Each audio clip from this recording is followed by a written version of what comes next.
शब्दांची रचना इतकी कठीण आहे, पण आमची ही सगळी संस्कार वर्गातील मुलं यांनी केलेली मेहनत प्रामाणिकपणे आज आई भगवती चरणी तुझ्या वाहता आली. आता कार्यक्रमाचा अंतिम टप्पा म्हणजे ओंकार आणि मंत्र पुष्पांजली. बिग बँग म्हणजे महाविस्फोट होऊन ह्या विश्वाची निर्मिती झाली, तेव्हा जो ध्वनी पसरला तोच ओंकार, जो संपूर्ण चराचरात भरलेला आहे. आजही सूर्यदेवामध्ये हा ध्वनी जेव्हा ऐकू येतो त्याचा नासानेही हल्ली म्हणजे संशोधन केलं आहे, शोध लावला आहे आणि त्याचे व्हिडिओ अनेकांनी तुम्ही पाहिले असतील की सूर्यामध्ये जे ध्वनी ऐकू येतात तो ओंकारच असतो. पण आमच्या ऋषीमुनींनी हे संशोधन केव्हाच केलं होतं. आमच्या वेद वाङ्मयात हजारो वर्षापूर्वी ह्या ओंकाराचं महत्त्व आणि फायदे आमच्या ऋषीमुनींनी सांगितले. असा हा ओंकार आमचा संस्कार आहे. मुलं सादर करीत आहे ओंकार.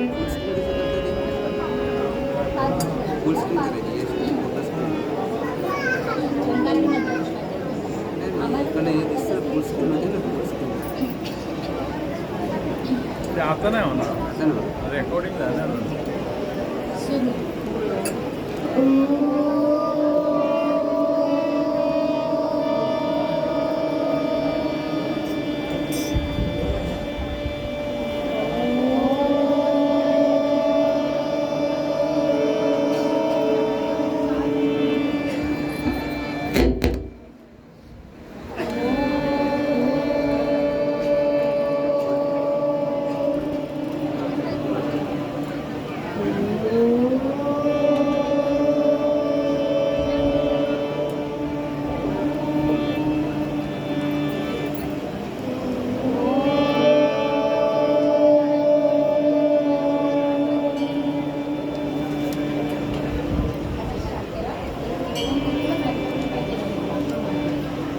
तर मित्र हो, चांगल्या संस्कारांमुळे हृदयातील परमेश्वर जागा राहतो.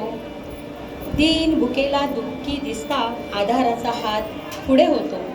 हळूहळू स्वतःसाठी जगणे कमी होते. हवं ही हाव नाहीशी होते. देव आणि देशासाठी, धर्मासाठी, समाजासाठी जगणे सुरू होते. आणि हेच तर खरे आपले कर्म आणि कर्तव्य. आपल्या भगवद्गीतेतही श्रीकृष्णाने सांगितले आहे.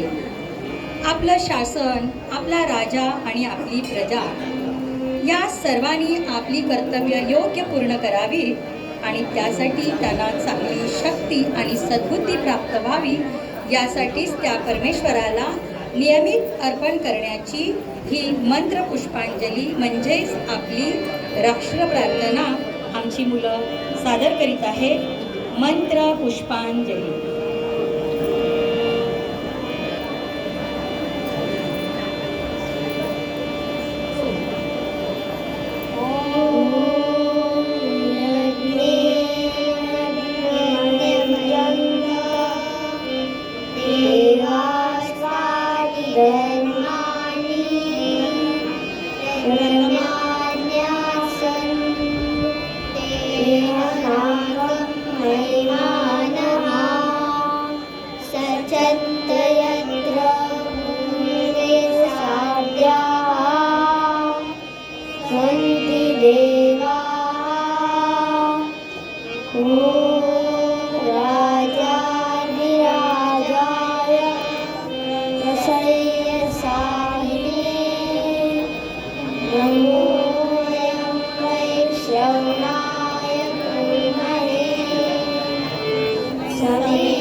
राष्ट्रं राज्यं महाराजमतिपत्यमयं समन्तपर्यायिषा सार्वभौमः सार्वायुष अन्तादात् परादात् पृथिवे समुद्रपर्यन्ताय एकराळिति तदप्येषाश्वो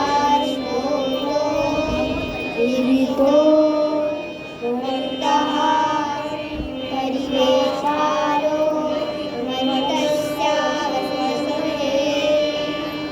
आदिक्षितस्य कामप्रे विषेदेवा सभासदेति ॐ एकदन्ताय विघ्नहे वक्रतुण्डाय धीमहि तन्नो दन्ति प्रचोदयात् श्रीशुभं भवतु श्रीशुभं भवतु श्रीशुभं भवतु।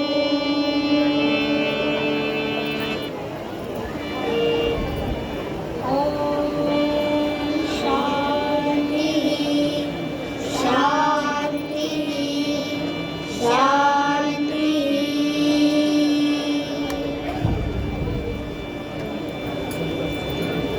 तर श्री भगवती आई, नक्कीच तुला आमच्या ह्या मनप्रबोधन बाल संस्कार वर्गाच्या मुलांनी वाहिलेली ही संस्कारांची पुष्पांजली नक्कीच आवडली असेल.